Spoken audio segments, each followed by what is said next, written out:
What would you say if I were to ask you when your patriotism was born?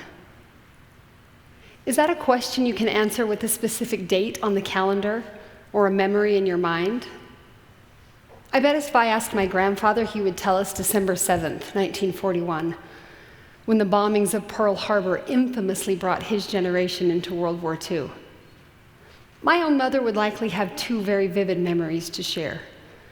November of 1963, when President John F. Kennedy was assassinated, and the summer of 1969, when Neil Armstrong took a giant leap on the moon. Now, most of my high school and college classmates would claim September 11th, 2001, as the birth date of their patriotism. It was on that Tuesday morning that most of our college professors told us to close our textbooks and turn on the television to watch history being made. Me? What would I say if you asked me when my patriotism was born? I'd have to take you all the way back to 1990. I was a 10-year-old student in John Walsh's 5th grade class at Mockingbird Elementary outside of Omaha, Nebraska.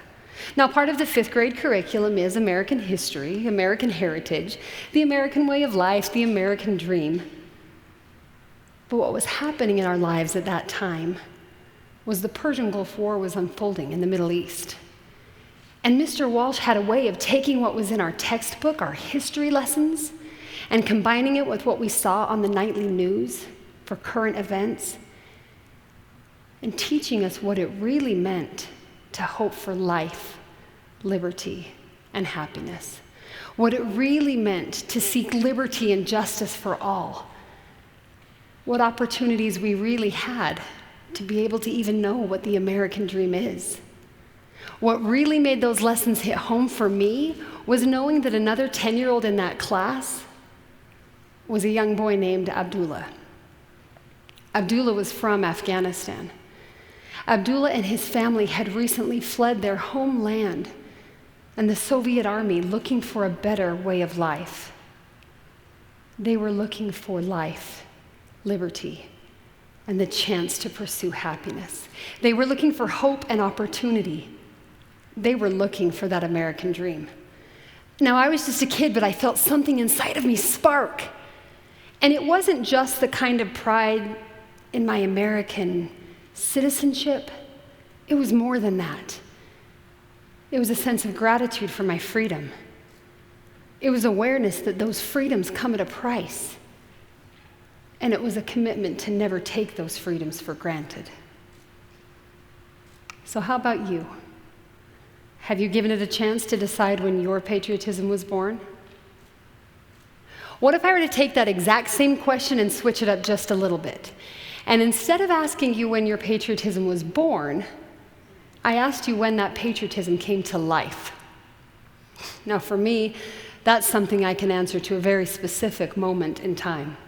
I might have been a self-declared patriot since I was a kid, but that declaration came under fire on the morning of Saturday, November 3rd, 2018. My patriotism was put to the ultimate test in the very moment I was told my husband had paid the ultimate sacrifice while serving as an American soldier in Afghanistan. To be short, my patriotism came alive the day my husband died. In a few days, it will have been 22 months. 22 months since my husband, Major Brent Taylor, was killed in action. 22 months since I sat down with 2 Army officers in full dress uniform to tell my 7 young children their father would not be coming home. 22 months since I joined members of my family, my faith, and my community to attend the funeral services of my sweetheart of 15 years, just 2 days before our baby Caroline would celebrate her first birthday. 22 months to think, to grieve, to ponder, to wonder, and to ask myself the very same question I'm about to ask each of you. Is it worth it? Is it worth it? Hundreds of thousands of lives have been lost in the fight for freedom since this nation was founded. That American promise of life, liberty, and the pursuit of happiness has been preserved by the shedding of blood for almost 250 years. Our country's ongoing quest to become a more perfect union has always come at a very heavy price. And so I ask, is it worth it? Our founding fathers who signed the Declaration of Independence did so with a pledge of their lives, their fortune, and their sacred honor. They planted seeds of patriotism, of independence and freedom, knowing full well we would be the ones to sow the fruits thereof. Now, that's not to say that those who went before us did so perfectly, or that every decision they made or every battle they fought was without flaw or human fallacy. But those who have gone before us have genuinely sought and even willingly fought to leave a better path in front of us. We often use the term the greatest generation when we speak of those who survived the honors and the horrors of World War II, and rightly so. But what is it that made them so great as a generation? Could it be argued that their collective greatness was founded in their shared payment of that price of freedom? I mean, think about it. Nearly every American alive at that time was helping to pay the price of freedom because nearly every American alive at that time was personally impacted by that war.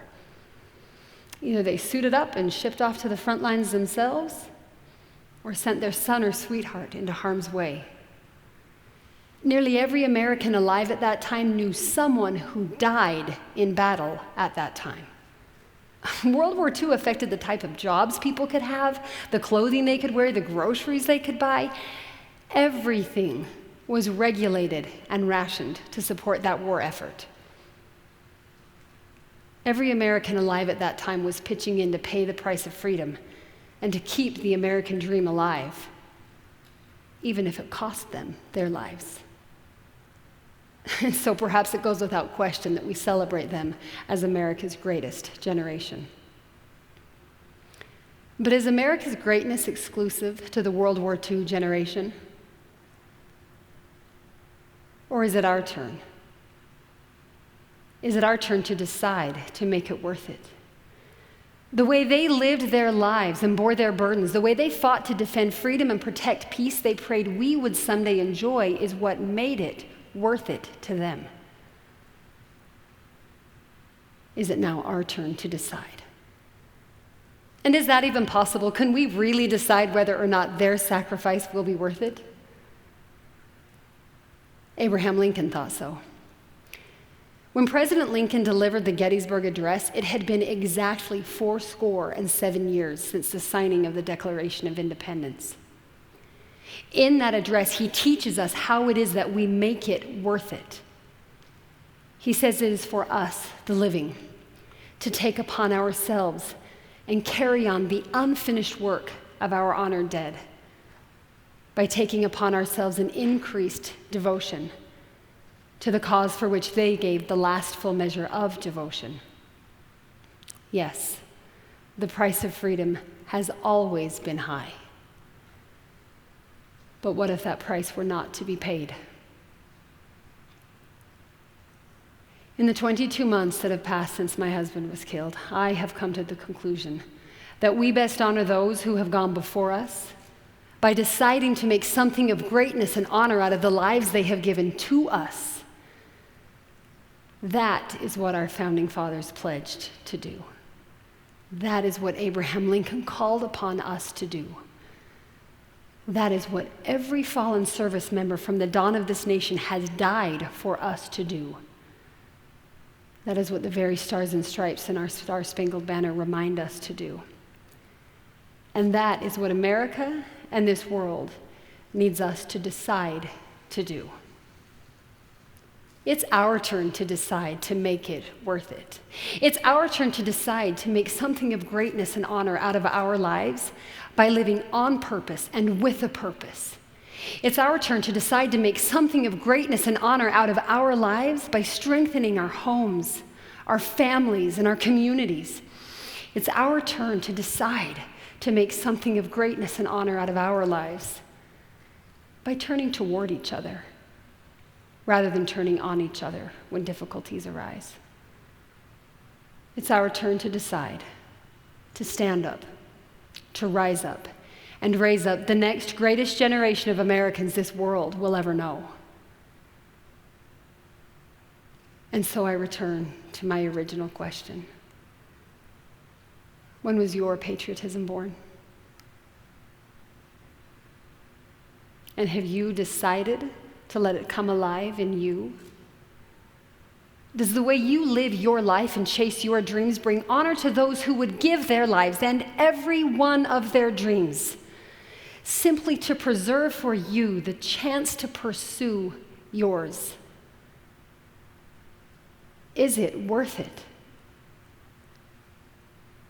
The life you live and the choices you make, the dreams you chase, the paths you take every single day will decide if it will ever be worth the price that continues to be paid. Believe me, the price of freedom feels incredibly high to those of us who have loved and now lost our individual soldier, sailor, airman, or Marine. But the value of freedom is immeasurable to all who know and love America and the indivisible principles upon which she stands. I have no question that we best honor those who have been willing to give their lives for us by making something of greatness and honor out of the lives that have been given to us. So will it be worth it? It's your turn to decide.